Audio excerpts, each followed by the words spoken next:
Gravando.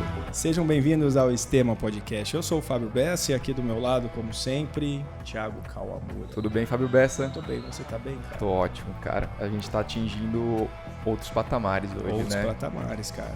Hoje, cara. Agora hoje, sim, porque começaram a ganhar o convidado. Cara, porque a gente agora estamos na TV a cabo TV também, a cabo, cara. cara. Estamos Tá permeando cada o vez, mundo da exato. TV a cabo.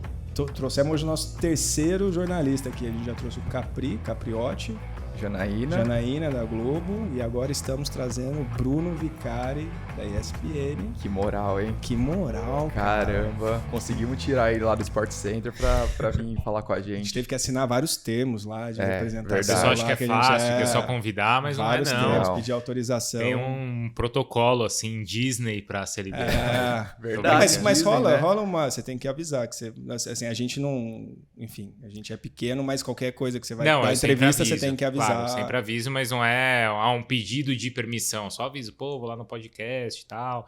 Porque às vezes tem até alguma orientação que eles falam, pô, aproveita então e fala que esse final de semana a gente vai transmitir, por exemplo, como a gente transmitiu semana passada a Maratona de Estocolmo, talvez o público lá goste. Então, às vezes, eles até falam assim, poxa, aproveita e fala tal coisa, assim, mas nunca é um impedimento. Ah, não pode fazer isso, não pode falar aquilo, não, muito pelo contrário. Não vem umas restrições. Não, isso não. Isso não vem, não. Então já deixa o anúncio aí do que a ESPN vai transmitir, porque aí a gente já... Pô, você vai alcançar milhões de pessoas. Tem tanta coisa aí cara. do nosso público aí, então, ou da nossa rede ou bolha aí de atletas. Nossa, tem muita coisa que a gente transmite, de maratonas, são várias. As provas de ciclismo Os também. giros aí da vida. Agora ele está transmitindo o Dauphine, que é uma prova preparatória para o Tour. Daqui a pouco começa o Tour de France. Tem a Volta à Espanha mais para frente. E maratonas também são várias, né? Nova York, Chicago, a gente transmite. Vai transmitir a maratona de Porto Alegre, que o Fábio vai fazer. De Porto Alegre não. Vai fazer a meia? Eu vou fazer a meia. O Thiago também vai fazer a meia. Vamos fazer. Que pena que não vai ser transmitido. Senão eu já anotava o número e já deixava ali, não. Imagina. Mas essa não. Você dá um tchauzinho lá pra galera. Ia ser bom. Sabe o que a gente tem que falar agora no podcast? Mas, de qualquer forma, antes, obrigado pelo convite, tá? É muito obrigado legal a estar gente aqui agradece, com cara. vocês. Normalmente eu tô do outro lado, perguntando, querendo saber. E pra mim, contar um pouco assim do que é o meu trabalho, da minha rotina, do meu estilo de vida também é legal. Se você quiser perguntar pra gente também, eu pergunto. né? Você sabe que é Perguntar, sempre, cara, ainda mais fisioterapeuta, tô com dor aqui, não sei o quê, tal. O que vocês acham? Pergunta que não falta também. Mas a gente tem que falar, porque a galera vê no YouTube agora, Fabião. Então tem que falar o quê? Pra se inscrever, dar o like, aquelas coisas todas que a galera já sabe. A gente agora tem um canal completo no YouTube, então quem quiser, por exemplo, assistir a sua... Tem gente que gosta de assistir mais visual, né? Colocar lá na Smart TV, lá no celular. Verdade. Então agora, antes a gente tinha um canal só de cortes, agora a gente tá com o canal na íntegra, que tá então voando, se inscreve nos dois canais, tanto o completo quanto o de cortes. Isso. É isso? Vamos começar aqui o bate-papo, né? Vamos. Muita gente, né, conhece o Bruno Vicari lá do Sport Center, apresentador, mas também, como você já participou de outros podcasts aí, você já falou sobre a parte, né, de atleta do Bruno. Eu acho que dessa parte, entre aspas, de atleta, e bem entre aspas, né? Você porque a gente convive rápido, com tantos atletas realmente.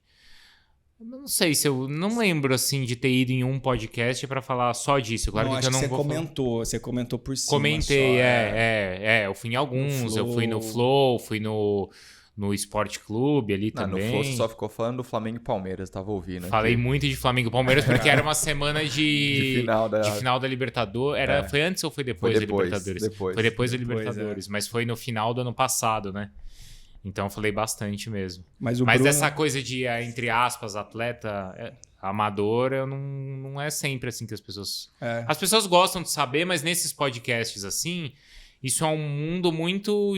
Talvez até um pouco distante das pessoas, né? Quando eu falo assim, eu fiz um Ironman, eu corri uma maratona... Normalmente para essa galera é uma coisa assim do outro mundo. Não que não seja uma coisa difícil, mas é muito do outro mundo. Vocês estão mais acostumados a lidar dia a dia com esse tipo de pessoa que faz ou atletas que fazem loucuras até pior, mais longas, né? Ou mais duras que um Iron, tem os ultramaratonistas aí da vida. Vocês estão mais acostumados com isso. Então, se eu falar que eu fiz 2 vezes o Ironman, vocês não vão falar assim, nossa, como é que você conseguiu? Porque vocês já estão mais acostumados. A gente vai. Depois que ainda mais que a gente voltou agora do Ironman, né? Que a gente foi cobrir lá, a gente lançou os episódios. Agora esse episódio deve sair um pouquinho mais pra frente. Mas, cara, a gente vê lá vocês fazendo, né? Você fez, acho que 2009 e 2012, isso. Né? Que a gente viu. E a gente vai querer saber um pouco. Então, Bruno, 2 vezes Ironman.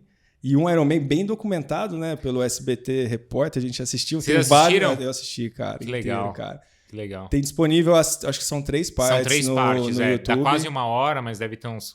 Como se fosse 15 minutos cada bloco, mais ou menos. Pô, eu não assisti esse. Vou legal, ver até quem digitar no YouTube lá, SBT Repórter, Ironman, vai aparecer lá o... E aí tem todos os bastidores, tem umas coisas depois que eu vou querer saber ali, cara. Não, pode perguntar. Até porque era um pouco diferente, assim, também. Porque, poxa, 2012, se você for ver, desses 10 anos, mudou muita coisa, mesmo da maneira de filmar, sabe? De equipamentos. Era mais difícil, assim, né? Era mais... era uma outra condição. Não vou falar amadora, porque a gente fez na época com o que tinha de melhor, né? Mas não era tão simples. Tinha até GoPro, mas não tinha drone como tem hoje. Essas hoje coisas é mais assim. fácil. Mas ficou muito legal, sim. Acho que pelas histórias, pelos personagens. Ficou legal. 2 Ironmans, já fez maratona, 3 maratonas. Eu fiz 3 maratonas. Então, maratonista. Dá umas dicas pra gente aí. Pedala, já fez trechos de Tour de France também, que daí a gente também vai comentar sobre isso. Então, pra quem gosta de corrida, triatlon, pedal... Vai ter pra todo mundo. E fiz aquelas provinhas de natação de 25 metros, um monte, assim, quando eu era pequeno. Você começou nadando? Eu comecei nadando. Então conta pra gente Mas nadando, assim, nessa coisa de escola, de clube. Eu nunca fui esse cara o quase profissional, sabe? Isso eu nunca fui. Até quando eu tinha ali uns 12 anos, mais ou menos, 13, eu até fiz alguns testes assim ali no Paineiras, fiz no Pinheiros também. Mas assim, a minha rotina ali de escola, meus pais trabalhavam longe também, não era uma coisa simples assim para eu conseguir treinar. Eu até fui aprovado em alguns testes, porque eu sempre nadei assim muito bem, mas eu nunca consegui encaixar isso na minha rotina de estudo, esse tipo de coisa. Mas como se a minha base fosse mesmo na natação. Que pena, não vai estar em Paris como nadador, né? Talvez como jornalista. Velho, cara. Já estaria velho. Paris eu já estaria com 40 anos. Então, o Nicolas tá com 40, cara. 40, tá voando. Campeão do mundo. Quem sabe? É verdade. Quem sabe? Será que dá tempo ainda? Tá. Não, ele vai estar lá, né? Você já cobriu também Olimpíadas, Copa do Mundo, e a gente vai falar sobre isso também. Então, vários assuntos, vários muitas coisas. 3 horas de episódio aqui. Não, e legal porque já passaram por aqui 2 amigos, o Capriotti e a Janaína Lepre. O Capriotti é até mais próximo, porque eu conheço ele há muitos anos. Desde a época que eu trabalhava na Jovem Pan, na rádio, ele sempre aí na Bandeirantes. Então, já de muito tempo, de muitas corridas, de muitas coberturas também. E a Janaína mais recente também, mas é uma pessoa que eu acho muito bacana também. Pô, legal. Muitos assuntos, cara. Mundo pequeno, muito bom. E aí da natação, ô Brunão, como é que você foi desenvolvendo no esporte? Como é que você foi querendo... Você fez jornalismo, né? Tudo. Como é que foi esse seu desenvolvimento aí? Então, eu sempre tive um contato, assim, muito legal com o esporte. Quando eu era pequeno, eu fiz um monte de modalidade, assim, né? Porque eu estudava num colégio um colégio aqui perto até. Agora ele reformou, virou um colégio novo aqui na 9 de Julho. Na 9 de Julho ali, né? E tinha uma área ali muito grande, tinha piscina. Era um colégio que promovia muito isso, assim, para as crianças ali, né? Então, eu fiz karatê, fiz natação... Eu era sócio de um clube que tinha tênis, então eu comecei a jogar tênis, tipo, antes de ter Guga, assim, essas coisas, né? Eu jogava tênis também, então eu tive contato com muitos esportes. Meus pais também sempre gostaram e me incentivaram a praticar. Então eu sempre tive muito contato com vários esportes, mas eu nunca fui esse cara nossa, o cara quase virou jogador de futebol, só não virou por causa de um problema no joelho, ou... foi fazer faculdade nos Estados Unidos porque era nadador. Não, nunca tive esse nível... Era na média em essa tudo, não né? Era a sua história. Eu fazia como as crianças, acho que toda criança deve fazer, que era uma coisa lúdica mesmo, né? Uma coisa de, sei lá, saudável, né? Então eu sempre brinquei muito, assim, com isso. Então essa foi sempre a minha relação com o esporte, mas também sempre gostava muito de futebol, né? Assistindo, principalmente jogando, claro, como criança, mas assistindo. E aí depois, quando eu fui virando adolescente, mais velho, aí me formei como jornalista, né? Fui fazer jornalismo para trabalhar com o esporte, porque era o que eu sempre gostava. Já queria, desde que Já entrou, queria. já... Assim, eu sempre tive dúvida, assim, não era desde criança vou ser jornalista esportivo, mas quando eu tive ali uns 16, 17 anos, vou fazer jornalismo para ser jornalista, né? Mas tinha alguém que te inspirava, assim, que você assistia na TV, ou ouvia? Eu sempre gostava muito de ficar assistindo, porque eu assisto aos jogos e ouvia muito rádio, né, na época, porque era a rotina do meu pai sempre ouvia, então eu ouvia com ele, assistia os jogos com ele. Então, foi uma coisa meio de casa, assim, também, né?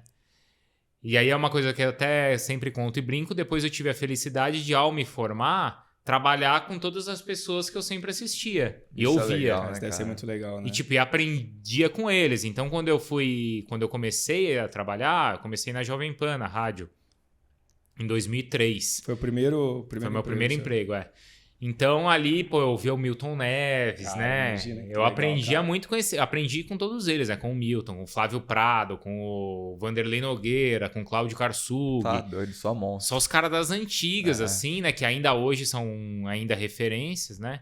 Depois, quando eu fui pra ESPN, trabalhei com o Trajano, com o Juca Kfouri, com um monte de gente que eu sempre tive admiração no próprio SBT que eu trabalhei. Aí os caras do jornalismo, tipo Roberto Cabrini, Carlos Nascimento. Eu só tive, assim, a felicidade de trabalhar, de aprender com os caras que, quando eu era pequeno, eu assistia. Cabrini, que é paciente nosso também. Já atendeu mesmo? o Cabrini. Já atendeu, Que legal. Tem uma história muito louca do Cabrini, né? Porque ele operou o joelho e aí tava fazendo físico com a gente lá. 2 semanas depois teve o acidente lá de Mariana. Aí ele ligou pra gente e falou assim... tô indo lá pro desmoronamento, não sei o que lá, eu posso ir? Todo mundo, cara, 2 semanas que você operou o joelho, não vai. Pra andar na lama, né? Pra andar na lama. E foi, o bichão foi. Eu atendi ele quando ele ia lançar o livro sobre... Ele cobriu, não sei se era sobre memórias dele, mas ele contava muito da época lá dos talibãs no Afeganistão. E ele voltou lá depois, né, cara? Muito louco. Eu acho que o que falou que abriu as portas foi ele já ter ido antes, levou lá as fotos para mostrar pros caras. Imagina. Nossa, tá doido. E ele é um cara que, assim, eu tive muita felicidade de trabalhar com ele, mas ele é monstro demais, assim. Ele é o jornalista que, assim, sabe? né? Deu... Tipo, agora, estourou a guerra na Ucrânia. No dia seguinte o cara tá lá. Tava lá, né? Tá com a mala pronta, ele faz acontecer e tá lá. Ou o problema no Afeganistão, o cara tá lá. E consegue, né, cara? Ele consegue uns negócios muito vai atrás. Ele tem uma equipe de produção, conheço várias pessoas que trabalham com ele, que trabalharam, o Bruno Chiaroni, o Thiago Samora. Que são os caras que fazem o negócio acontecer. E ele, às vezes, tem esses entrevistados também que o cara pega e ele intimida, mas ao mesmo tempo ele consegue tirar as melhores coisas. Sim, então é um dos caras, assim, que vai na linha de frente também, né? Ele tá junto ali, né? Com aquele... Como são esses outros caras todos que eu aprendi também, mas aí eu tô contando no jornalismo esportivo, né? Sim.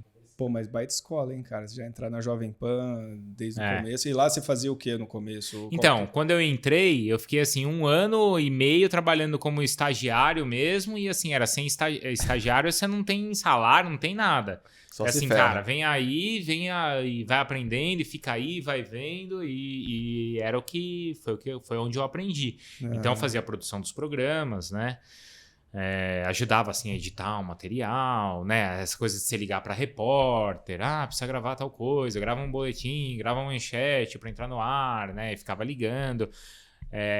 Hoje é uma coisa que, assim, não tem menos nas redações, porque mudou muito, né? Até por causa das redes sociais, isso facilitou muito, mas, assim, antes você precisava, liga na polícia para checar se tá tendo tal coisa. Então você ligava lá, né, na polícia, e aí, tá tendo alguma coisa? Teve alguma... Caramba. Era assim, né? Aconteceu alguma coisa? E não aconteceu nada. Aconteceu, tá? A gente tá indo fazer tal coisa em tal lugar. Aí você dava notícia. Avisa pra galera. Avisa lá, chefia, a polícia falou que tá tendo... Vai ter uma operação em tal lugar. Aí ia, né? Ou você fica fazendo checagem. Isso nem tem mais nas redações, né? Porque hoje você no Twitter, você já segue todo mundo. Mas, assim, na época ficavam várias TVs ou rádios, né? E você ficava ouvindo para falar assim, tal rádio tá dando que aconteceu um acidente não sei aonde. Vamos ver se é verdade. Você fica fazendo, chama rádio escuta, né? Você fica ouvindo ou fica assistindo aos outros programas para ver o que eles estão fazendo e se eles estão dando alguma notícia que você não tá dando, né? Então, Nossa, o começo devia é ser sempre uma assim. zona, né, cara? Devia ser tipo bolsa de época- valores também. Isso, antes. exatamente. Isso é uma coisa que mudou muito na profissão. É. Eu não sou um cara tão velho assim, né? Tenho 39, eu vou fazer 40 anos e não tenho 20 de carreira. Mas assim, o que mudou nesse tempo, nesses 15, 18 anos que eu trabalho, eu comecei em 2003, nossa, vai fazer 20 anos já, então 19 anos. Cara, a redação era uma bolsa de valores. Porque era gritaria, era telefone tocando, não tinha ligação silêncio. o tempo inteiro. Você vai numa redação hoje, é silêncio. É, claro. Ela Cada um é uma- fazendo o seu, checando Cada um ali. fazendo o seu, ou essa WhatsApp. checagem que você tinha um monte de televisão ligada com volume ligado, hoje você está seguindo ali o pessoal no Twitter e pronto. Né? Então hoje, as redações hoje elas são silenciosas. E quando eu comecei não era uma bagunça, assim, né? E a vida esportiva aí, como que foi fluindo? Na faculdade você jogou no time da faculdade alguma coisa? Já corria, pedalava? Como que Então, foi isso? Aí, quando eu tava ainda na escola também, não aqui no outro colégio que eu estudava, no colegial, eu sempre também, assim, me interessava, né, por essas coisas. Aí uma vez eu vi que ia ter uma inscrição para uma prova, né, de corrida 5 km. Falei, poxa, eu vou fazer, né? Na época eu lembro que a inscrição era ali no Marketplace. Você tinha que ir lá no lugar fazer a inscrição. Sabe o Shopping Marketplace? Sei. Você tinha que ir lá, assim, no lugar, tipo, fazer a inscrição para corridas da Corpore. Né? Aí eu lembro que eu fui lá e não teve, ou eu perdi a inscrição, mas aí eu vi que ia ter a maratona de revezamento. Famosíssima. Famosíssima. Até hoje, O né? Fabião já fez, já. A do Pão de Açúcar? Do Pão de Açúcar, né? Isso.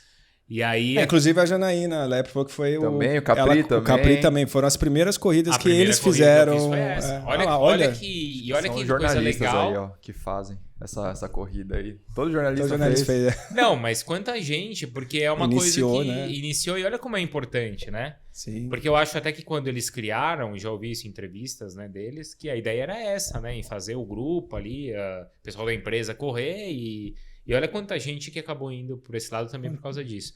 Mas aí, resumindo, aí eu vi que ia ter essa corrida de revezamento. Falei, pô, não aguentava correr 10, não aguentava correr 20. Mas falei, pô, preciso arrumar, né, outras pessoas para correr comigo. E aí lancei lá com os meus amigos do colégio, vamos correr? Vamos, e juntamos ali a molecada e a gente foi correr. Os meninos também não sabiam nem o que tava fazendo. Nada, a gente não sabia nada. A gente não 5 sabia quilômetros, nada. 5 quilômetros é rapidinho. Não sabia nada e a gente tinha 16, 17 anos, a gente jogava bola. Né? Pra gente a relação com o esporte era essa. Na educação física joga bola. Por mais que um fizesse natação num lugar, o outro fosse na academia, mas não tinha essa coisa de planilha, isso daí nem existia, né? E nem era a intenção ali, né? Aí a gente foi correr e a gente... E aí era aquela coisa, tipo, 5 km você nem sabe, você tem que correr rápido, devagar, mas você via velhinho passando, via velhinho...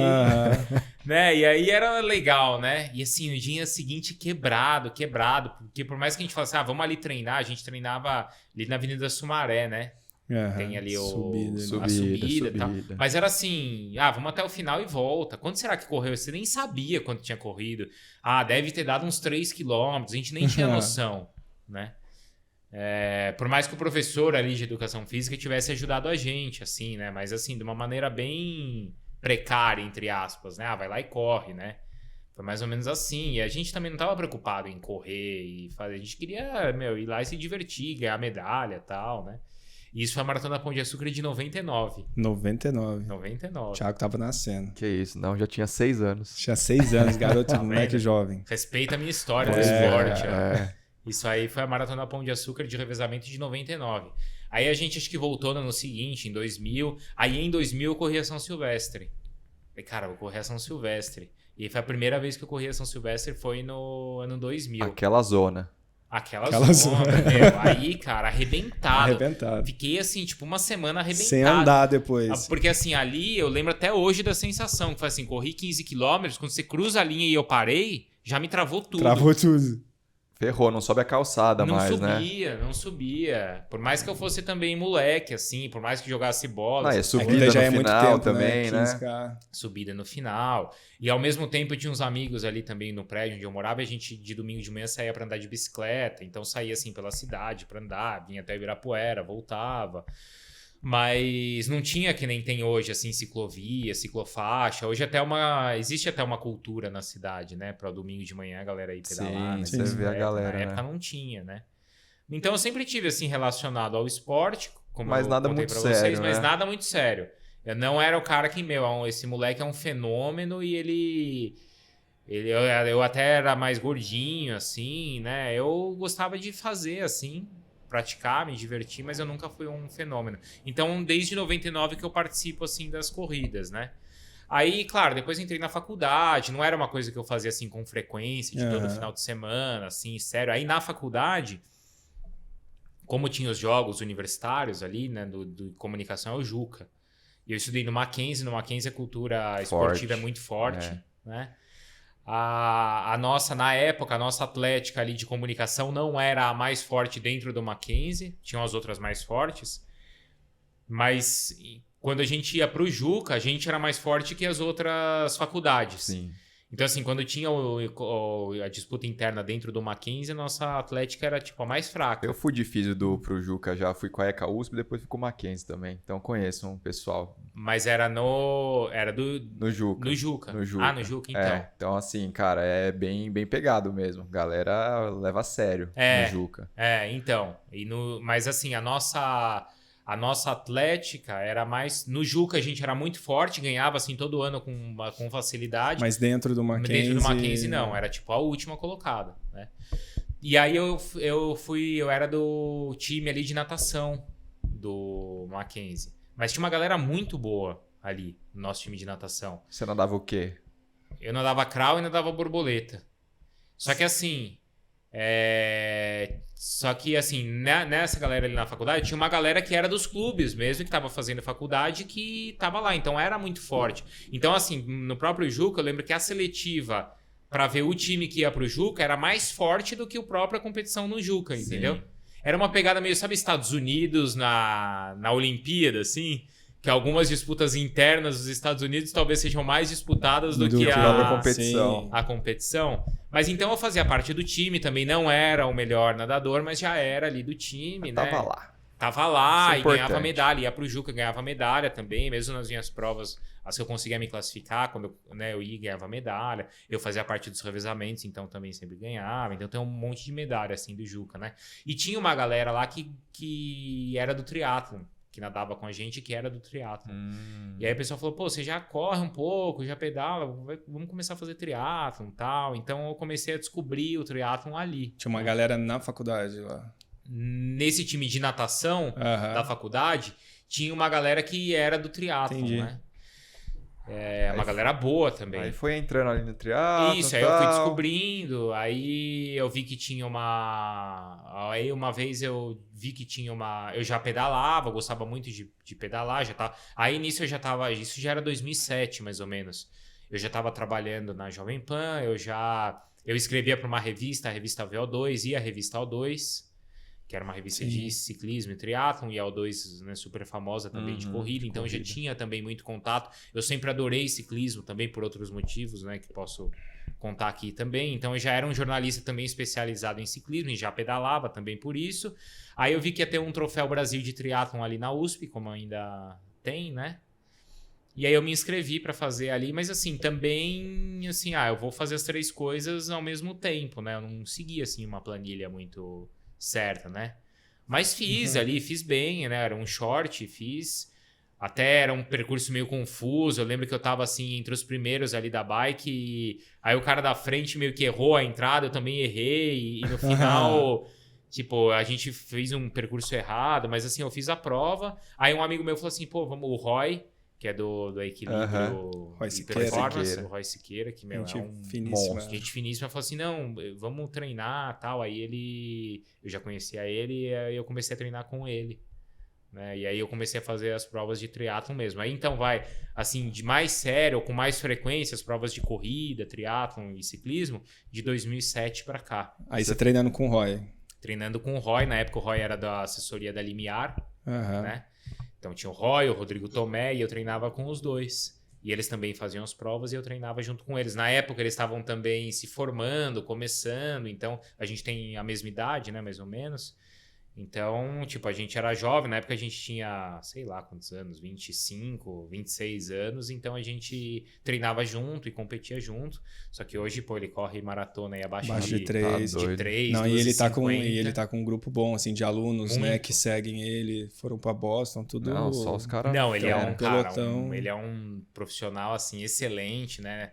A própria Soraya também, né? A esposa dele. E o Tomé, que foi morar nos Estados Unidos, tem uma assessoria agora e treina em San Diego. Então são dois grandes amigos assim que eu tenho e eu basicamente comecei assim com eles, mas eles sem dúvida são muito mais fortes assim que eu. E você falou desse amor pelo ciclismo aí e tal, que você queria comentar, como que se deu isso Então, aí? Como que é essa Aí história? isso aí foi eu fui fazer uma viagem com meu pai em 97, meu pai foi trabalhar na França e ficou um mês lá a trabalho e eu fui com ele. E, né, deu a oportunidade de eu ir, com a minha mãe também, enquanto ele falou, preciso trabalhar lá e a gente aproveita para mais ou menos passear. Seu pai trabalhava com o quê? Meu pai trabalhava numa empresa de agroquímica. Agroquímica. E aí ele foi fazer um período, era uma empresa francesa, do grupo Rony Poulain, que é de lá, né? E aí a gente foi viajar com ele lá, foi bem em julho, era férias de julho, e lá, enquanto eu tava, tipo, à tarde esperando meu pai e tal, tava passando o Tour de France. Isso em 97. Aí cara, toda tarde eu assistia e comecei a entender o que era aquilo. Até aquele momento aqui no Brasil a gente não tinha muito contato com isso, né? Porque até tinha TV a cabo, mas não passava, a internet também não... né? A internet estava chegando aqui no Brasil em 95, 96... Então a gente não tinha muito, eu não tinha muito essa referência do que era o ciclismo de estrada, por mais que já acontecessem provas aqui no Brasil, claro, né? A 9 de julho e tantas outras que tinham, até mesmo na USP. Mas eu não tinha muito esse contato com o ciclismo de estrada. E eu fui entender o que acontecia lá, né? E aí eu comecei a me apaixonar pelo ciclismo, e fui entendendo e fui curtindo, aprendendo, conhecendo as grandes histórias do ciclismo. Então é de 97 para cá que eu acompanho o esporte. E lá é popular, assim, porque o Tour de France, assim, quem curte, né, ciclismo, né, o Giro de Itália, tudo é uma coisa nichada no mundo dos ciclistas, né? Como é que o Tour de France é lá na França? Os franceses... Aqui é nichado, lá é uma acompanham. coisa cultural. Lá é cultural, lá todo é- mundo sabe o que está acontecendo. Lá é cultural. Que... Eu não posso ser o especialista e o fã das escolas de samba. Mas eu sei o que tá acontecendo e quando chega em fevereiro eu quero saber quem ganhou. Você sabe, eu entendi. quero dar uma olhadinha no desfile. Nossa, deixa eu ver como é que tá. Nossa, será que esse ano alguém vai ganhar? Tal lá. Então isso. podia ser esse paralelo aí. Lá faz parte da cultura deles também. O cara pode talvez nem ser o fanático pelo ciclismo, acompanhar e pedalar toda semana. Mas sabe o que tá acontecendo. quando tiver, pelo menos quando tiver o Tour de France, o cara vai saber o que é, né? E claro, eles acompanham mais, né? Mesmo na Bélgica, lá as outras provas também é a mesma coisa, né? O cara sabe que tá tendo tal prova, sabe que é um ídolo local, né? São os caras que fazem, como aqui, pode ser um jogador de futebol, ou pode ser um moleque do surf, ou pode ser, sei lá, menina do skate, o pessoal da ginástica, do vôlei, né? Que estão nas propagandas, estão nos programas, lá são os ciclistas, né? Então é muito mais popular, claro. Cara, e aproveitando o gancho, depois a gente volta lá para trás, mas você teve a oportunidade de fazer um trecho do Tour de France, né? E fazer uma matéria não tão recente, né? Acho que 2018. 2019, Como é que foi isso, assim, depois de um tempão você lembrar lá da infância, lá na infância, aí, da adolescência? Aí a gente já deu um salto, assim, enorme na minha vida esportiva e na minha carreira, porque foi uma coisa agora mais recente, Mas eu sempre, assim, no trabalho, eu sempre tentei de alguma forma também envolver esse outro lado, ou com o meu conhecimento, né, ou transmitindo as provas, ou comentando, ou como eu fiz esse SBT Repórter em 2012 também, né? E a gente teve a oportunidade de fazer com o pessoal do Letap aqui do Brasil, fazer esse documentário. Então, como é que foi isso? A ESPN, na época, ali em 2018, 2019, ela estava com uma série onde ela colocava alguns repórteres e funcionários ali da casa, ou apresentadores, para viver algumas situações assim diferentes e que eles sempre quiseram fazer, né? Então, por exemplo, eles colocaram um cara lá, um repórter, o Mendel, para ser juiz de futebol. Então ele passou por todo o processo ali de formação de um juiz até o capítulo final era ele apitando um jogo. Um outro, Léo, que é comentarista, ele sonhava ser goleiro. Aí fizeram uma série com ele, onde ele fez todo o treinamento para ser goleiro, até que um dia ele foi jogar no gol num time lá do Corinthians. A menina que queria ser jogadora, o outro que queria ser policial, né? E aí comigo foi ser um ciclista. Então não foi só uma coisa de eu me preparar, mas também tentar apresentar para as pessoas o que era o Tour de France, né, que a gente transmitia, e como era difícil você correr um Tour de France. Uhum. Porque às vezes a gente vê os caras pedalando lá, mas quem é leigo fala assim, caramba, nossa, os caras pedalam muito, mas... Não eles... é muito. É muito. É muito. É muito. Não é só você pedalar 200 km por dia durante um mês, né, arredondando 3 semanas. Mas é numa força, né? E, cara. E como isso é difícil. Então a ideia foi falar assim, ó, o Bruno, que é um cara que já é um atleta, entre aspas, amador, vamos ver o quanto ele tem que treinar e se preparar para fazer uma etapa. Sim. E ver quanto tempo ele demora para fazer uma, né? E aí a gente fez isso, né? Mostrou ali meu treinamento, mostrou muito de tecnologia, que algumas coisas que pra gente, pra vocês é normal, fazer um teste de VO2, fazer um teste de FTP, mas o público não sabe o que é. O cara que liga para assistir o jogo de futebol não sabe o que é um FTP, né? Sim. Então a gente meio que mostrou isso daí, como é que funcionava, né? Os treinos todos, e aí no dia lá fazer a prova. Então aí a ESPN falou assim, a gente quer fazer isso, você acha que faz? Eu falei assim, você acha que dá para fazer? Eu falei, acho que dá, mas vamos fazer um negócio legal, né? Vamos tentar envolver o pessoal do Letap aqui do Brasil, o próprio Letap do pessoal do Tour, para tentar embalar isso nesse dia do que é uma prova do Tour de France, tentar embalar aqui, porque a ideia era fazer aqui. Aí o pessoal do Letap falou assim, não, vamos fazer, mas vamos fazer o seguinte, vamos fazer lá. Já que é para fazer, vamos pegar o que é uma etapa do Tour mesmo, a gente pega uma etapa do Tour e a gente faz. E aí deu certo da gente fazer uma etapa que, na época, ali no Tour de 2019, foi muito emblemática, porque chegaria no ponto mais alto da história do Tour de France, assim, nunca o Tour tinha chegado a uma altitude tão alta, e era uma prova com um desnível também, mais de 4.000 de desnível em um único dia. Então foi uma coisa que a gente conseguiu fazer. Aonde que era o trecho na França? Era nos Alpes, era em Val Thorens. Não é uma das montanhas mais famosas do Tour, como é, sei lá, o Alpe d'Huez, ou Galibier, ou Telegraph, mas era bem ali nos Alpes, assim. Então foi um percurso legal, assim, visualmente. Foi legal para pro documentário por causa disso também. Deu uma repercussão muito legal. Não, assim. muito legal. Tem disponível no YouTube pra quem quiser. Eu sou super leigo no ciclismo, assim, cara. Eu sei a galera deixa lá rolando na TV, eu só vou no finalzinho ali pra ver. Sempre quando tem o Tour de France, o Giro, a gente deixa ligado lá e fica passando, né? Que passa umas puta vista bonita, né? E é legal demais, né? Pode deixar, já deixa lá. Essa semana eu falei pra vocês, a gente tá transmitindo uma das provas que é nessa região também, que é o critério do Dauphine, que é ali bem na região que a gente estava, que passa por essas montanhas até, e que é meio que uma prova, meio que um preparatório pro Tour de France, assim, os caras vão lá meio testar as pernas, assim, para ver como é que chegam pro Tour. Mas é o finalzinho que é legal ali, a galera dando sprint e tal, aí eu me divirto ali. Puta trabalho legal, hein, cara. Imagina. Fácil, né, cara? Essa é a cereja do bolo, né, ali, tipo, ir pros lugares desses, conhecer, né, mas que a galera vê, né, igual vai na final da Libertadores, tudo, mas... Não vê o pré ali, né? Imagino, né? Tem muita coisa, né? E assim... Quando que é o que a gente vê, né? Quem tá de fora vê, mas os bastidores ali é muita coisa, né? É muita coisa e, assim, é cansativo porque você também tem responsabilidade, assim, em fazer o negócio acontecer. Tem que entregar, exemplo, né? Entregar, entendeu? Por exemplo, nesse dia aí mesmo, né? Para pegar um exemplo desse documentário que a gente fez. A gente chegou lá no dia e eram 3 montanhas para subir, assim.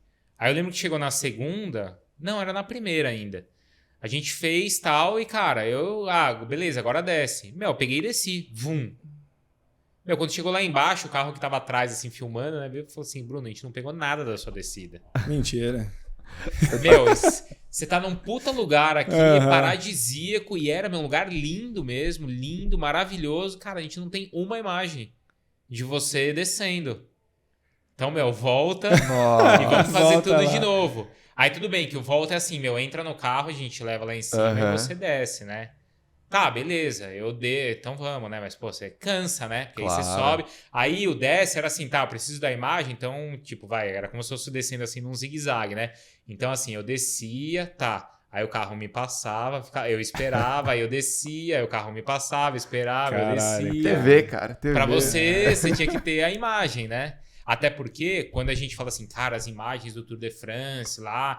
Porque, cara, os caras têm 2 helicópteros, tem drone, tem a moto, tem um carro, tem câmera, tem tudo pra pegar qualquer imagem. A gente não, a gente tinha um câmera. Mas eu precisava entregar um documentário, uma filmagem do mesmo nível, tinha né? que entregar e tinha que pedalar ainda. Né? Pedalar. Então, assim, eu precisava... Tudo bem que se eu não concluísse... Tudo bem que se eu não concluísse seria uma história. Cara, olha como é difícil, cara, não conseguir desistir. Seria um final da história, mas ao mesmo tempo eu tinha também a responsabilidade de, cara, eu tenho que fazer, cara. Né? O documentário do Iron Man é a mesma coisa lá, cara. Tipo, tudo bem, né? Eu tava concentrado para fazer a prova e a prova ia fazer o que for, né? O resultado que fosse. Mas eu tinha uma responsabilidade de também entregar um material. Vou fazer um documentário do Iron Man? Vou competir? Vou. Mas, cara, eu preciso entregar. Então, se no dia anterior tava todo mundo ali descansando pra prova, eu tava lá, aqui é o que eu vou, né, filmando como é que é o Special Needs, como é que eu vou me trocar, o que eu vou fazer. Tipo, tem que passar pra equipe também, Você né? tá envolvido profissionalmente no negócio ali, um profissional, não profissional de entrega de resultado, né? Não é o atleta ali profissional que tem que correr para ganhar a prova. Mas eu tenho, o meu conteúdo ali que eu tinha que entregar, né? E a equipe, assim, quando você fez o documentário, já sabia um pouco do que esperar? Ou o pessoal era totalmente cru, assim? Como que a experiência de você se relacionando com a equipe? Não, na maioria dos casos a galera não sabia do que era. Você tem que explicar... Algumas pessoas... Aí você tá... Tanto no Iron de 2012, nesse documentário do SBT, quanto no outro, eu tive que muito... explicar, assim, vai ser assim, é assim que funciona nos dois casos, assim, sabe? Eu tive que... Muita gente me ajudou, que era do meio, me ajudou, isso sem dúvida. Mas também, até pelo fato das pessoas que estarem produzindo o programa não conhecerem tão a fundo, eu tive que tomar muito à frente da... Meio que dirigir o negócio ali. Entendeu? Né? Da direção. Me espera em tal lugar, porque aqui vai ser difícil. Tem um ponto-chave da prova que é esse. Eu tive que... praticamente também roteirizar e dirigir até artisticamente tudo, porque a pessoa não sabia o que vinha, né, pela frente. E fazendo o Iron Man. E fazendo Iron Man ainda. Então, tipo, você tá fazendo a prova, mas você tá assim, cara... Será que o cara tá lá no ponto me ali, esperando ali? Exatamente, sabe? Mas até pra gente chegar no Iron Man, como é que foi? Agora voltando, a gente deu um salto lá pra frente, agora voltando, mas não tem problema. Que bagunça. O que importa é você vê que a noção de timing nossa é ótima. Não, mas não... Quando eu até falei do salto, é só pra galera se situar ali. Exatamente, entendeu? Pra perceber que não foi assim. Porque eu comecei aqui, quando eu entrei na rádio e tal, de repente o cara já tá gravando documentário. Não, tipo, aconteceu muita passou coisa 20 anos aí. Aí. Mas daí você falou que você fez o primeiro short, aí procurou a orientação de uma assessoria.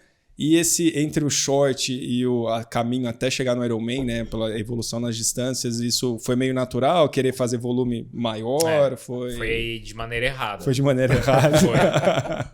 Foi. Sensacional. Mundo real, assim, de maneira errada. Eu acho que... Eu não sei se hoje vocês têm mais contato com quem tá começando. Eu não sei se hoje as pessoas têm mais consciência disso ou não. De tudo, não cara. Tem de tudo, né? Não ainda tem. mais com influencer, com essas galera. A galera já... Também. Eu também não... Eu não sei se eu vou falar assim que não critico, porque eu também já fui uma pessoa dessa, assim, que me empolguei também, né? Tanto que, eu tô falando aqui que eu fiz meu primeiro triatlon ali em 2007, mas eu nem pensava em fazer Ironman, eu nem sabia. Pra mim, Ironman era uma coisa assim também, cara, distante demais, assim, né? Eu não sou ele, porque hoje eu sei que, como você falou de influencer e tal, eu sei que tem uma galera que não quer fazer triatlon, quer fazer o Ironman. Exato. Eu nem pensava o que era o Ironman. Pelo simbolismo, pelo status. Tem gente que vai porque, cara, quase hoje, quando vocês acho que estavam lá, vocês devem ter visto muito isso, né? Quando você fica numa linha antiga do Ironman, você vê que é quase que uma, sei lá, uma promessas são pagas ali no Ironman, né? A galera chega chorando. Chega chorando e com camisa, e homenageando, emoção, né? Então tem esse lado também, não é um lado errado, né? Isso move o esporte também, é legal. Sim. Mas então, quando eu comecei, eu não sabia o que era Ironman. Não comecei assim no esporte porque eu vou fazer o Ironman. Não, como eu contei, eu era um cara que nadava, eu era um cara que corria, eu era um cara que era apaixonado por ciclismo. Falei assim, cara, eu vou fazer as coisas, vou fazer as 3 coisas juntas e comecei a fazer. Mas isso era 2007. E eu corri as provas, tipo de 10 quilômetros também, né? Comecei a correr, fazer as provas short, mas eu nunca tinha corrido uma maratona. Nunca tinha corrido uma meia maratona. Mas uma dessas ali de treino, tipo, já tinha uma galera que era mais com uma bagagem maior no esporte. Os caras falaram assim, pô, vai ter uma prova ali na Flórida, um Ironman, vamos fazer. Sabe quando começa as coisas? Sempre tem final de treino de qualquer assessoria. Vamos. E naquela época era até mais fácil, porque isso era 2007. O dólar não tava 5, né? Era mais fácil você viajar pra Flórida ou viajar pra qualquer lugar aqui no Brasil, era quase que a mesma coisa. Você fazer uma prova lá fora e fazer uma prova aqui era o mesmo valor, né? E, pô, nessa empolgação vamos, e me inscrevi pro Ironman. Mas isso 2 anos só depois, então eu não tinha. Hoje, se eu fosse indicar pra alguém fazer, poxa, faça algumas maratonas antes, faça os próprios meio Iron, né? Tenha mais essa bagagem para você sentir melhor do que a prova. A sua primeira maratona foi no Iron de Estados Unidos, da Flórida. Que beleza. A minha primeira em Panama City. A minha primeira maratona foi lá. E aí eu me inscrevi primeiro pro Iron e depois eu me inscrevi para um meio Iron, para um 70.3. Que aí ia ter mais ou menos no ciclo de treino, no meio desse ciclo tinha o 70.3 de Penha. Que acho que nem é mais em Penha, né? Ou voltou a ser agora? Acho que não tem mais. Acho que não tem mais, não. Que era em Penha ali a prova. E aí eu me inscrevi também. Aí eu fiz esse meio lá. Quebrei. Foi horrível. Quebrou? Quebrei, assim, tipo... Eu nunca tinha feito, né? Então... Você quebrou aonde? Na bike? Na bike, tipo, meu pneu já furou faltando 10 km pra acabar. Aí, eu fui com 10 km pneu furado. Tipo, eu já tava aqui, tipo, faltam 10 km só, vou terminar assim mesmo. Foi, tipo, quase 10 km com pneu furado. Nem troquei nada, eu era muito novo, assim, no esporte, né?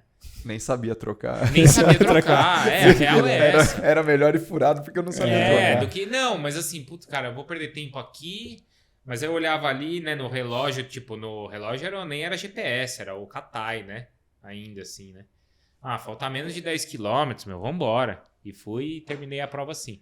E aí depois na corrida, porque fiz muito calor, então eu não aguentei correr os 21 km, mas eu terminei a prova, tipo, em 6 horas, assim, né? Eu fiquei quase desidratado, foi muito perrengue, né? Muito quente, assim, porque eu não tinha experiência de prova, né? Por mais que eu tivesse cumprido as planilhas, né? Isso tudo eu fiz. Fiz também, assim, do jeito que dava, porque ao mesmo tempo eu trabalhava, a minha rotina de trabalho é um pouco diferente das pessoas, porque eu trabalho de sábado, trabalho de domingo, às vezes tem jogo até meia-noite eu tô trabalhando, sabe? Então, a galera saía, vamos fazer um treino longo no domingo? Eu trabalhava no domingo, pra mim não tinha como. Tem que se ajustar a você, né? O seu treino tem que se ajustar à sua profissão. A minha profissão. Então, assim, eu fiz essa prova ali, o Iron, em 2009, mas desse jeito, assim, eu não tinha a experiência que eu acho que seria ideal para fazer um Ironman. Hoje, quando as pessoas me perguntam, assim, eu falo, primeiro, procura um profissional, né? Eu sou jornalista e que tem alguma experiência de prova, então vai procurar um professor, ou para te orientar. Os próprios médicos, né? Ou fisioterapeutas para eles orientarem, mas eu acho que para uma pessoa fazer hoje... faça umas 2, 3 maratonas antes, faça 70.3 ou um triatlon longo, 2 ou 3 antes, para ir pensar em fazer um Iron, né? Aí quis fazer de novo, então, depois. Concluiu. Concluiu primeiro. Aí eu fiz lá a prova, eu fiz em 11 horas e 58, fiz um tempo legal, assim, também, primeiro. né?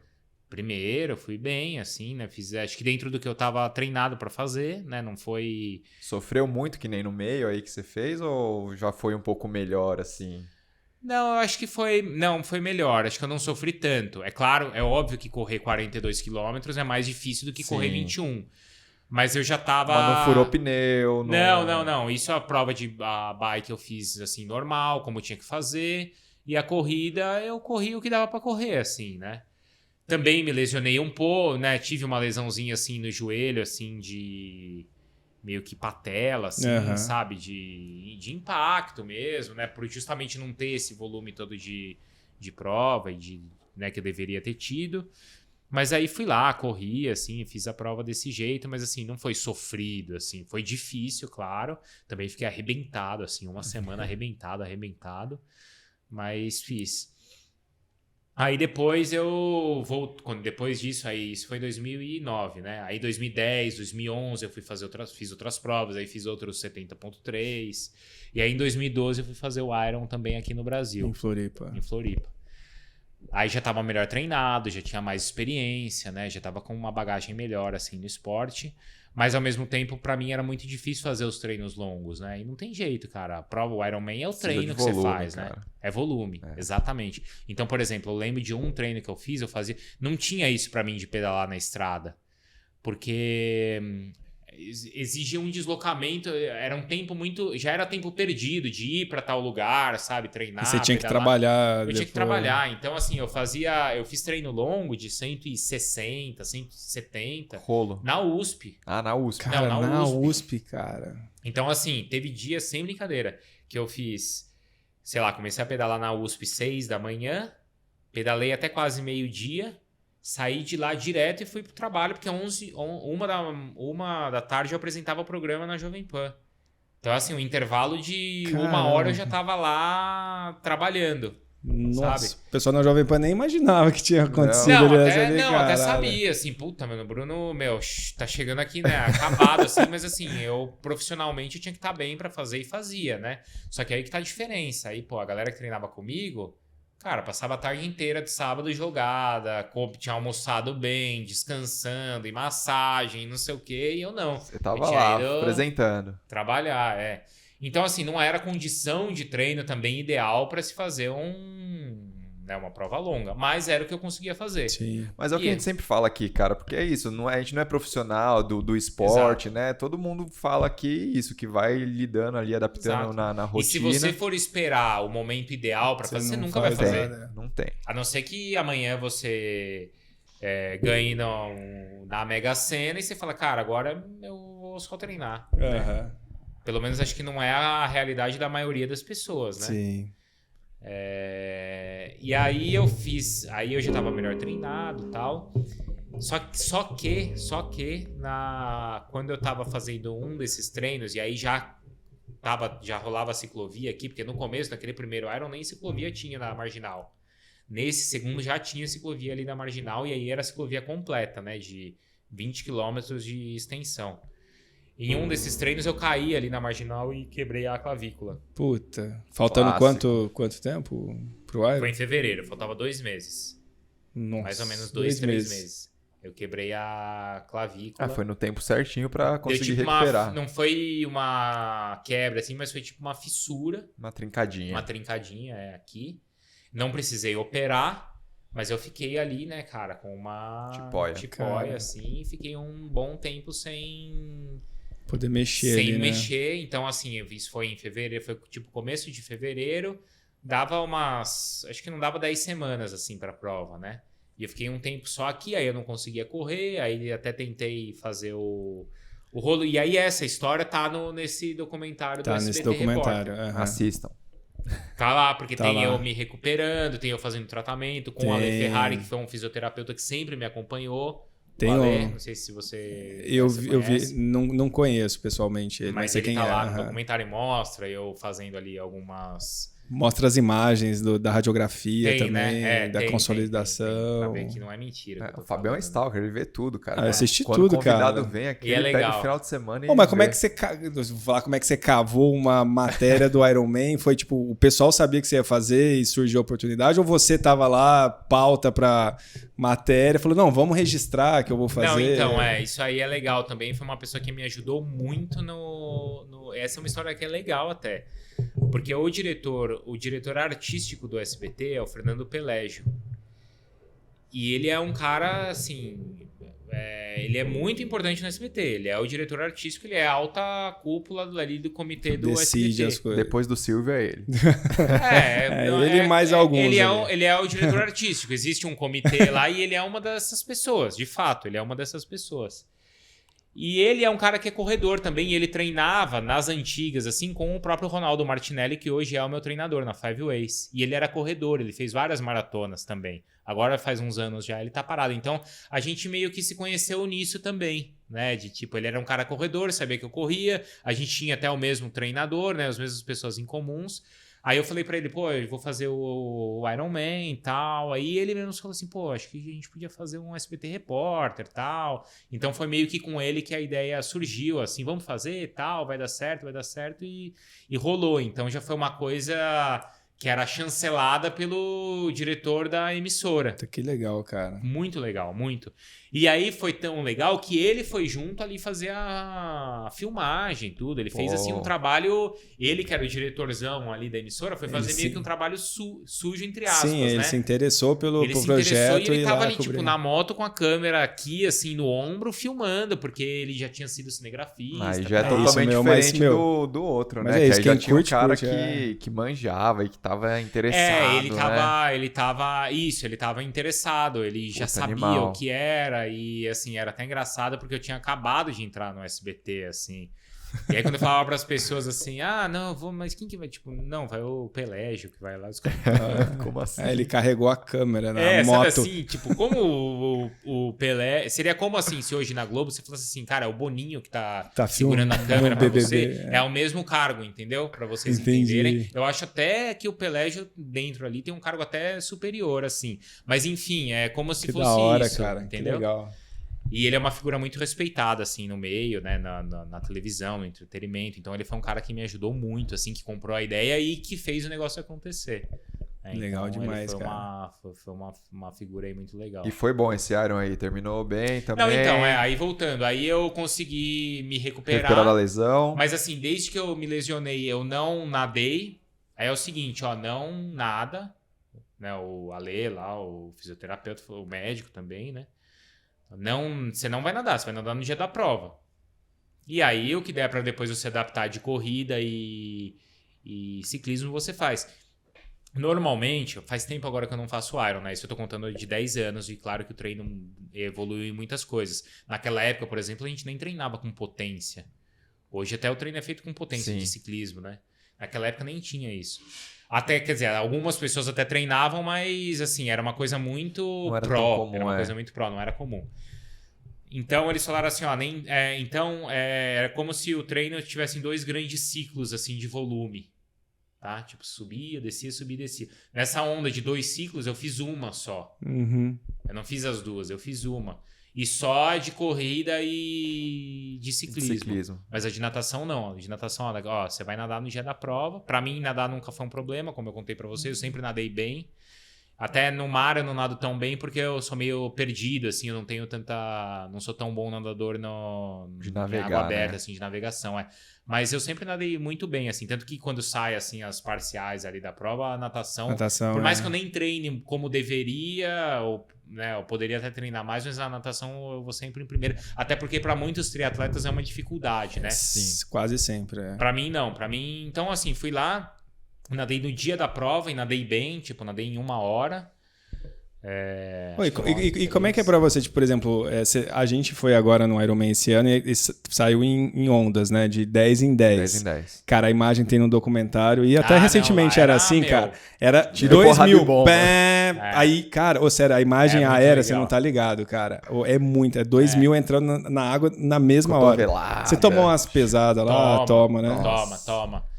pesado e cotovelado e sem nada assim, né, ó. Você tem que meio Nada que de mão meio que fechada. se defendendo, assim, ó. No próprio documentário no SBT lá do Vicari, tem uns 2 que eles tiram da água que desistiram. Um porque tomou acho que uma chute na garganta e saiu sem ar. Nossa. O outro tava com a coluna já ruim, também tomou soco da coluna, saiu. Sério, nesse documentário do SBT tem, cara. Né? Tem a galera saindo. Tem a galera saindo, desistindo, porque Desiste machucou. no começo, não cara. tem como, porque cara. as pessoas muita gente tem medo de andar lá. E você já tem medo.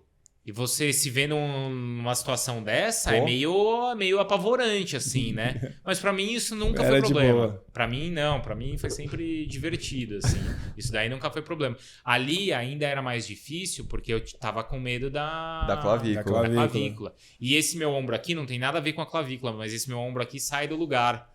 Então, dependendo, tipo, se eu tô numa abraçada aqui, alguém dá um negócio aqui assim, ó. Ele pode sair. Tipo, ele sai como já saiu várias vezes, assim, né? Tipo, ele sai e volta. Uma vez que saiu, sai pra sempre. Sai pra sempre, não é? Às vezes eu tô dormindo, ele sai do lugar. Nossa. Aí ele volta. Mas você já sabe agora, Mas né? já como sei, colocar. não, dói, fica uns 2 dias doendo, mas ele vai e volta. É igual o Fredão também, nossa senhora. Sai direto. Né? Depois que saiu, Depois que então. saiu, sai E sempre. é só desse lado, do outro não. É. Mas aí eu fiz esse Iron em 11h30. Porque eu queria ter ido melhor, eu queria ter feito abaixo de 11 horas, fazer umas 10 horas e pouco, era o que eu queria, né? Mas eu não consegui treinar também do jeito que eu imaginava e com essa preocupação toda. Mas assim, foi muito legal, foi um Iron que eu cheguei inteiro, tanto que tem no documentário eu chegando bem, assim, até o cara que tá lá comigo, mas pô, você tá bem? Então, não, tô bem. Não, foi bem. legal. Você não tá ligado, ele entregou a bike T2 lá, não sei se você lembra disso, mas tinha alguém com microfone, tinha alguém com microfone lá do SBT, Isso. Aí ele passa indo pra fazer a maratona, então ele na T2 ali, né, já tinha entregado a bike. Para pelo depoimento. Ele para e fala, não, foi bem, acho que foi dentro do previsto e tal, agora eu quero sair pra correr base de 4, vambora. E parece que ele nem fez, cara. De boa. Não tava nem ofegante nem nada. Foi isso, mas foi assim, não, agora eu vou correr, aí era essa a ideia. Vou correr a 5 km, vou correr a maratona aqui em 3h30, vou chegar lindão, claro ainda, né? Mas esse de correr 5 km, acho que durou 3 km. Virou 5h40. Depois, meu amigo, você vai... depois você quer chegar, entendeu? Mesmo nesse Iron, assim, foi assim, cara, eu preciso chegar. Então aí você vai correndo, vai fazendo e eu cheguei. E lá tem, né? Tem. Lá você viu lá que... E era uma época que você chegou com a sua esposa e com a sua filha, né? Eu acho que foi, assim, um dos últimos anos que pôde fazer isso. Até a minha esposa estava grávida da minha segunda filha. Ah, estava grávida. Que hoje tem 9 anos. Até no final do documentário a gente fala isso daí. Ela estava grávida. Ela engravidou ela engravidou durante o meu treino do Iron, assim. Que legal. Então tem isso no Então a foto oficial é com as duas lá juntas. É com a minha filha mais velha, com a Vitória, com a sua esposa, com a filha. Esposa, e a minha esposa grávida, ainda ela não tava com barriga assim, mas já tava E deu entrevista depois também, depois do pórtico. Magrinha assim, né, cara, com o rosto chupado assim. Esse ombro até lá é legal ver, assim, depois você pode reparar. Como ele tá bem, tipo, atrofiado, assim, porque eu fiquei... Você tava com uma bandagem até tava ali. Com kinésio, né? Kinésio, Tava com kinésio e, assim, E bem atrofiado, né? Porque até hoje, quando eu vejo a foto, assim, eu falo, nossa, cara, como tava meu ombro. Porque tinha atrofiado, né? Porque eu fiquei 3 meses sem, tipo, levantar o braço, assim. E aí, bom, voltando para um pouquinho pra parte profissional, como você foi parar na ESPN aí, saindo do SBT e foi parar na ESPN? Como então, foi? aí a minha carreira, assim, profissional, eu comecei na Jovem Pan, como eu contei pra vocês, aí eu trabalhei na Jovem Pan de 2003 até 2014, né? Quando foi em 2011, eu entrei no SBT também. Então, eu trabalhava junto. Entre 2011 e 2014, eu trabalhava junto no SBT e na Jovem Pan. Aí, para fazer a Copa do Mundo de 2014, eu saí da Jovem Pan, porque o SBT queria que eu cobrisse a seleção, né, a Copa acompanhando a seleção. Não ia casar muito com o que ia rolar ali na rádio. Eu falei assim, aí eu meio que arrisquei na época e falei assim, cara, eu vou me dedicar a fazer a Copa do Mundo, era um sonho ali para mim, eu vou fazer aqui pelo SBT. E fiquei só no SBT. Só que aí, isso eu saí, tipo... acho que em abril ou maio da Jovem Pan. Na Jovem Pan eu apresentava programa. Apresentava como que programa, era? Depois, no começo, como eu contei pra vocês, eu fazia a produção de programas, e depois eu fui ser repórter, eu era ali repórter de campo, né? E depois fui apresentar programa, fazia comentários e tal. Depois, né, fui assim crescendo dentro do que era ali na emissora. E aí fui fazer a Copa pelo SBT, só que assim, imagina que eu saí do Jovem Pan em maio, fiz a Copa, que foi ali, né, maio, junho, julho. Quando deu mais ou menos setembro, a minha cobertura pelo SBT deu uma repercussão muito grande. Aí a ESPN me chamou pra ir pra lá, porque tinha visto o meu trabalho pelo SBT. Aí a Por quê? O que deu? O que você fez que foi legal ali que a ESPN achou? O que você acha? Cara, não, eu fiz assim... primeiro, a gente tinha uma dificuldade muito grande porque o SBT não tinha o credenciamento.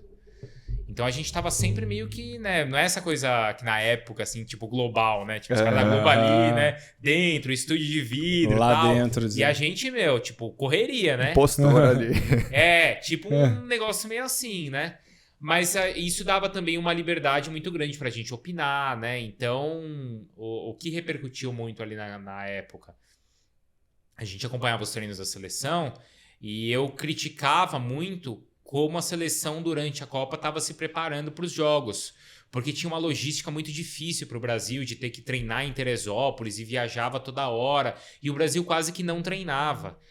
E eu batia muito nisso, tá tendo problema aqui, porque não tá treinando, porque a logística é difícil, os caras, chegaram de madrugada, no dia seguinte já tem que sair de Teresópolis para ir para Fortaleza, aí agora tem que ir para Brasília. Normalmente toda seleção que cedia, todo país que cedia uma Copa, ele já monta uma logística, cara, pra seleção não precisar... Pelo amor de Deus, Sim, né? Pra seleção não precisar viajar, sabe?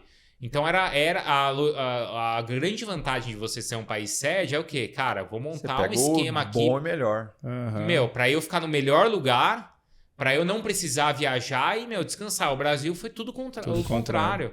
O Brasil tava em Teresópolis, que não é nem no Rio, porque tem uma viagem, né, do Rio pra subir a serra. E não jogou no Rio, jogava em Fortaleza, jogava em Belo Horizonte, jogava em Brasília, jogava em São Paulo. Então eu falava isso e mostrava como a seleção não treinava e como quando tinha treino, o treino não era produtivo, porque os caras estavam cansados, porque o treino tinha que parar no meio, porque ia ter um programa de TV que ia gravar entrevista com os caras, sabe? Era festa.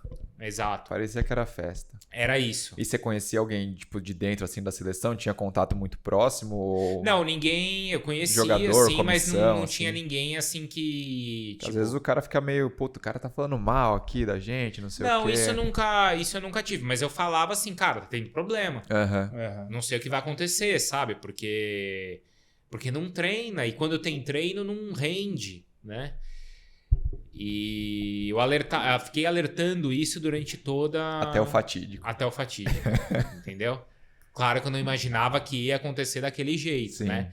Mas a gente, batia muito, cara, tá tendo problema, não vai dar certo, vai alguma coisa dar errado aqui, tal, e deu.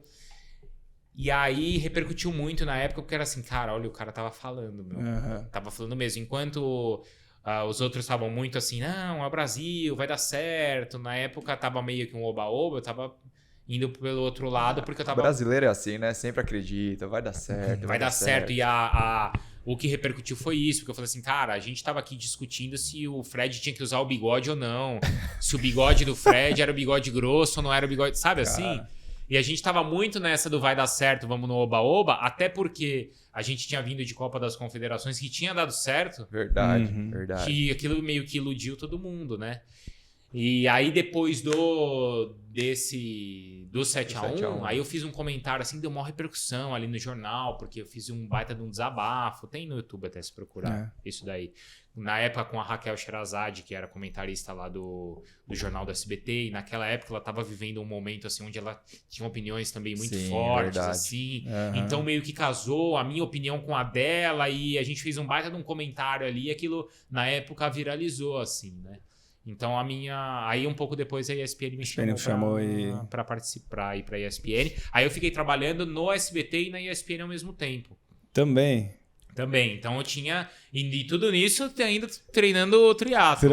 Nossa entendeu? Senhora, treinando corrida e fazendo maratona e tal. Então eu ia de manhã cedo pro SBT, depois eu ia pra ESPN, às vezes à noite eu voltava pro SBT, era uma uma rotina assim, de tipo sair de Aí manhã. foi aí que você fez as maratonas em São Paulo, específico? Aí eu não conseguia treinar para mais provas de triatlon, porque exigia muito, mas eu sempre corri. Entendi. Então, assim, final de semana eu tava em todas as corridas, né, de 10 quilômetros principalmente, nas meias maratonas, nas meias eu perdi, assim, quantas eu fiz de conta, assim, porque eu fiz muito, todas as que tinha aqui em São Paulo. E aí é isso também, sempre aqui em São Paulo, porque eu não conseguia viajar. Se deslocar e tal. Por causa do trabalho. Então, assim, Facilidade. prova em São Paulo eu tava. Tanto que as 3 maratonas que eu fiz foram em São Paulo, e essas meias, assim, em São Paulo, todas também, todas. Que largava no Ibirapuera, que largava na USP, que largava na... Isso. Tudo. Todas eu fiz, assim, e já perdi as contas. E todo final de ano São Silvestre. Porque todo final de ano eu trabalhava também. Então, São Silvestre não tinha dúvida que eu ia estar em São Paulo mesmo, certeza que eu ia correr. Eu perdi Não, São Silvestre eu preciso contar as medalhas ali, mas eu acho que eu fiz umas 11 ou 12, assim. Mas aí São Silvestre eu ia sempre, tipo, na farra, assim, de boa, sabe? Ia sempre correr com a minha esposa, eu nunca fui pra... E hoje em dia, como que é a sua rotina aí de apresentando e treinando? Aí só pra concluir aí esse ciclo, aí eu trabalhei junto no SBT e na ESPN, fiz a Copa de 2018 junto por SBT e ESPN lá na Rússia, e aí depois de 2019 pra cá eu tô só na ESPN. Na Rússia você ficou lá, né? Na Rússia eu fiquei lá quase 50 dias. Imagina, assim. 50 dias, contando cara. aqui contando com aqui, né, Brasil, a preparação aqui e a Copa, 50 dias, assim, direto. Vivendo o negócio, né, cara? Já tava falando russo já lá. Já tava falando russo, até porque eles não falam inglês, né, lá. Nossa. E a cada dia aprendendo um negocinho. E viajando pra caramba, né? Um país grande também. Grande, é. E outra, eu tava nessa daí de, tipo, tinha a equipe das outras emissoras que com equipe e eu era a equipe quase que toda do SBT. Era eu e mais uma menina lá, uma outra repórter, a Patrícia, e a gente tava em 2, assim, fazendo tudo. Então, viajando e tal. Mas assim, sempre com tênis ali de corrida na mala e, cara, dava Conseguia dar uma... eu saía pra dar uma corrida, assim. Tinha época que eu corria e falava assim, cara, não acredito que hoje eu tô mal, tô zoado, tô cansado. E calor, né? E fuso horário diferente. Eu ia, às vezes eu voltava assim, cara, não devia ter ido. Mas às vezes eu falava assim, puta, como foi Que bom bom, ter ido. você nunca se arrepende de ter ido, né? A gente sempre fala isso. Então... Depois que você vai, depois que você corre, é super recompensador. Foi isso daí. Aí de 2019 pra cá que eu tô só na... de 2018 e 2019 pra cá só na ESPN. Aí hoje eu até consigo, assim, por ter depois de ter vivido tudo isso, assim, né? Principalmente trabalhando em 2 emissoras, hoje até um pouco mais... Eu já passei por coisas piores, assim, de trabalhar todo final de semana, tal, todos os feriados. Isso eu continuo trabalhando. Feriado, assim, a gente não tem, né? Trabalha sempre. Mas eu, assim, consigo até encaixar uns treinos melhores, assim.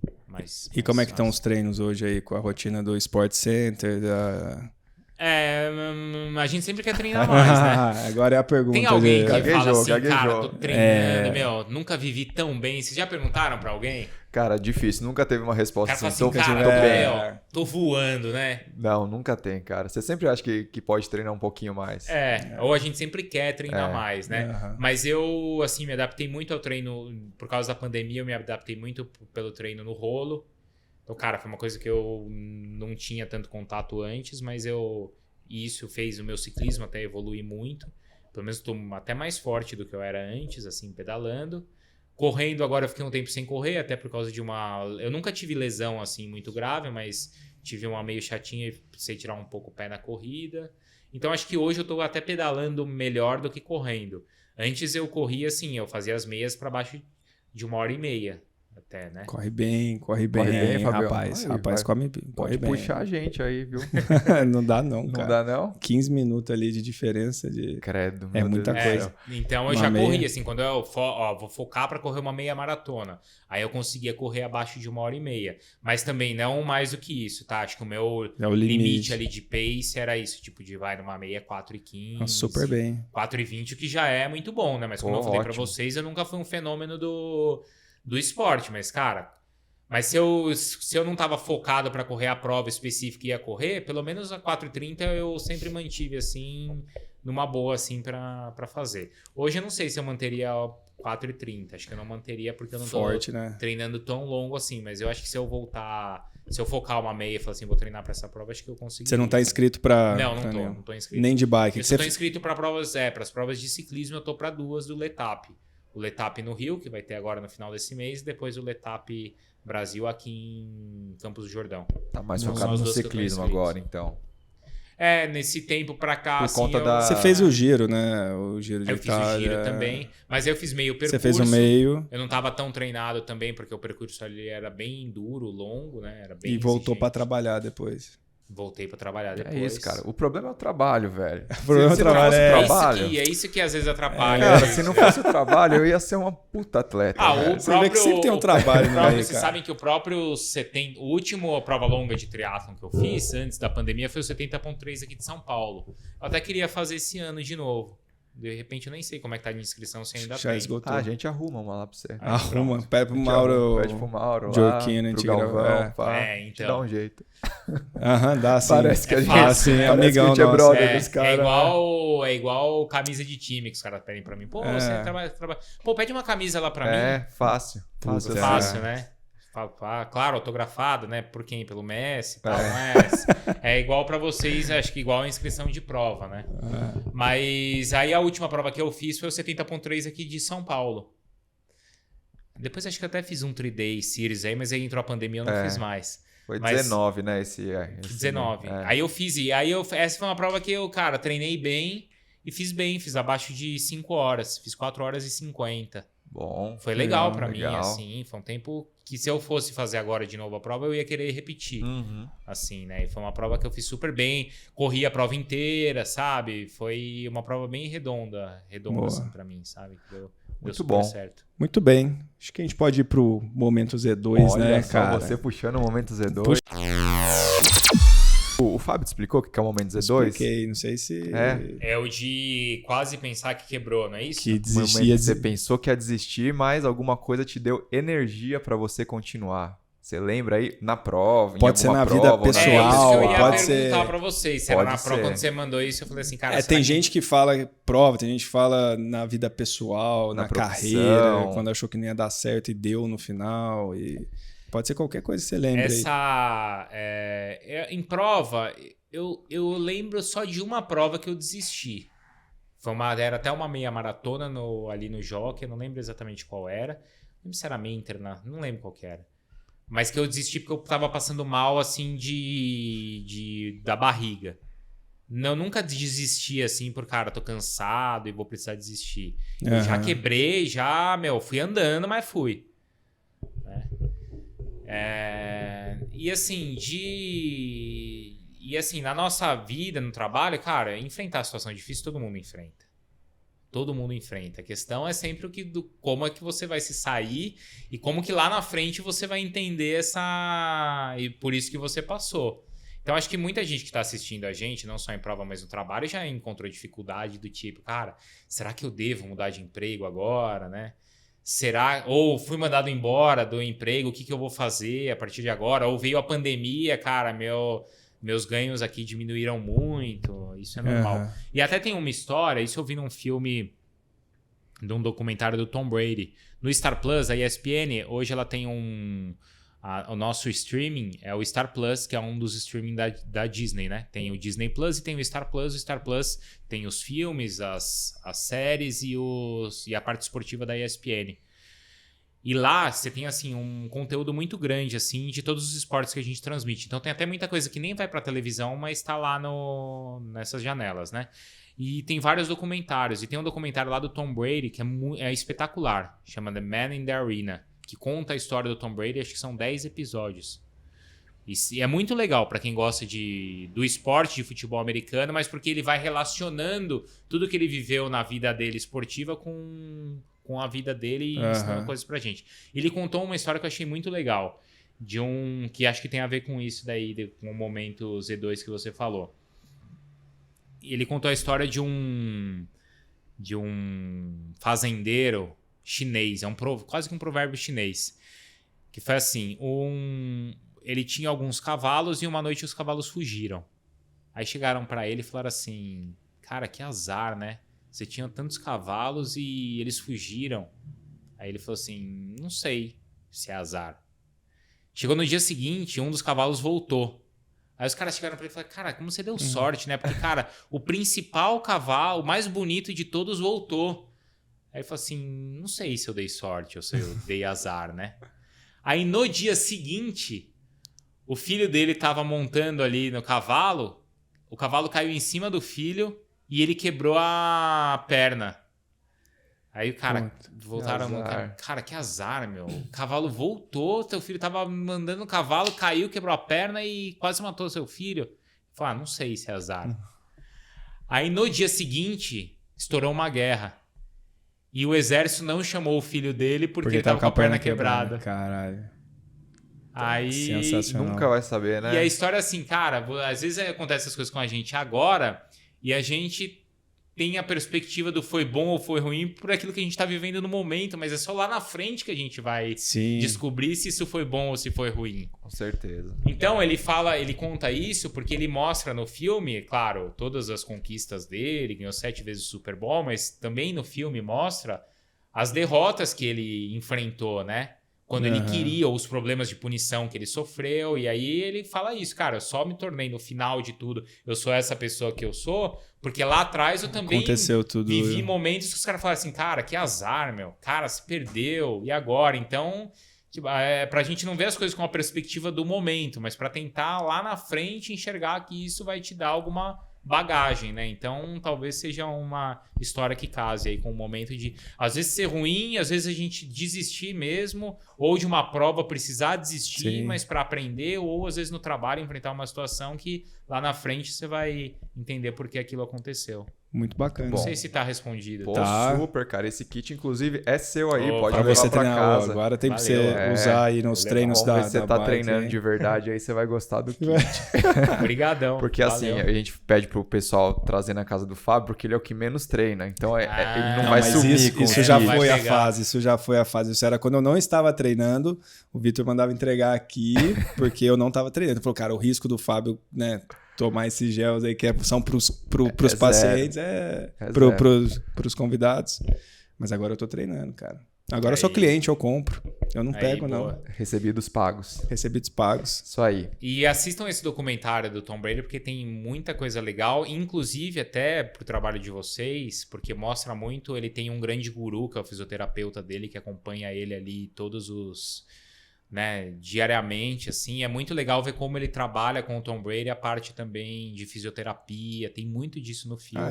Bacana. Ele é até um cara, isso é legal, assim, porque ele é um fisioterapeuta um pouco meio místico, assim, então ele fala que toda lesão tem algo por trás, assim. Nenhuma lesão é igual porque você não sabe exatamente o que a pessoa estava pensando naquele momento. Entendi. Qual era o momento da vida que ele estava, né, legal, vivendo, o que estava sentindo. Então, tudo isso que a pessoa carrega ali no interior dela pode ter e estar relacionado a alguma lesão que o cara sofre.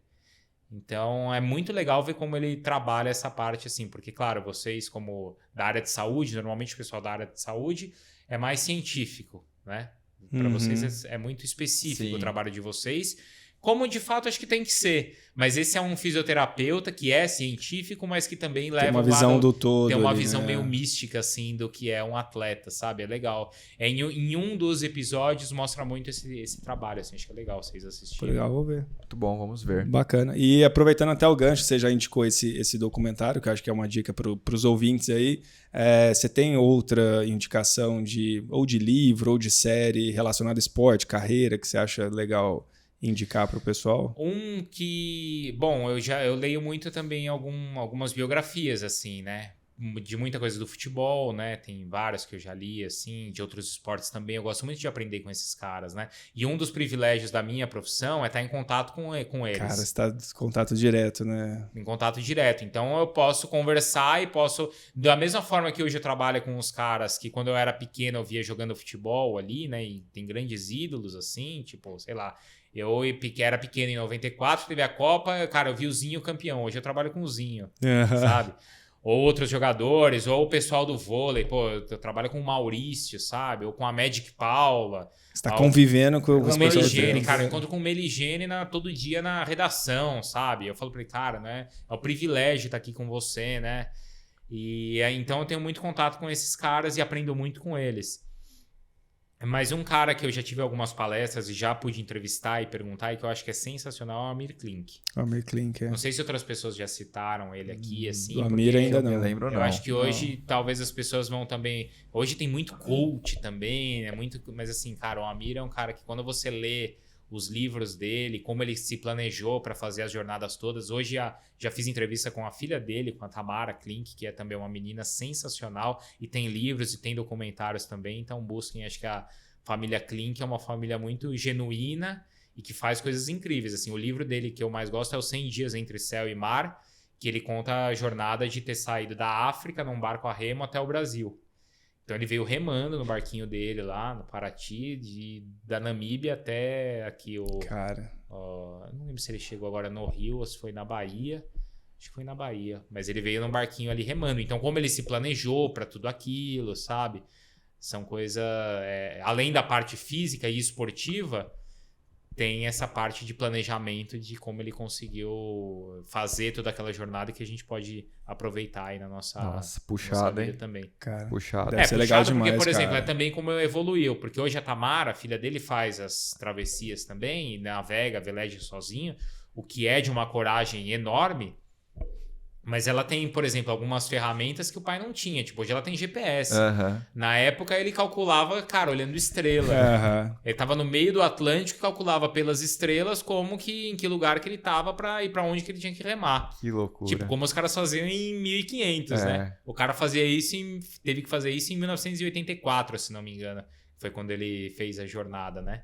Agora, de 30 anos pra cá, você já tem um GPS que mostra tudo aí pra você, mas é um livro muito bacana e outros documentários dele também, ou palestras, assistam, porque vale a pena. Pô, legal demais. E o que você espera daqui pra frente de profissionalmente aí, futuro, cara? O que você pensa aí? Cara, eu acho que apesar de eu ter todas essas histórias assim, e eu acho que ainda tem tanta coisa pra acontecer assim na minha vida e carreira, então a ESPN agora tá vivendo um momento também muito legal assim, porque a gente tá com uma condição muito boa do Star Plus, que eu contei para vocês, que é essa plataforma que tem todas as modalidades esportivas. Outro dia tava passando paddle, outro dia você entra lá, tem uma aba de lacrosse, sabe? Tudo que é esporte tá lá.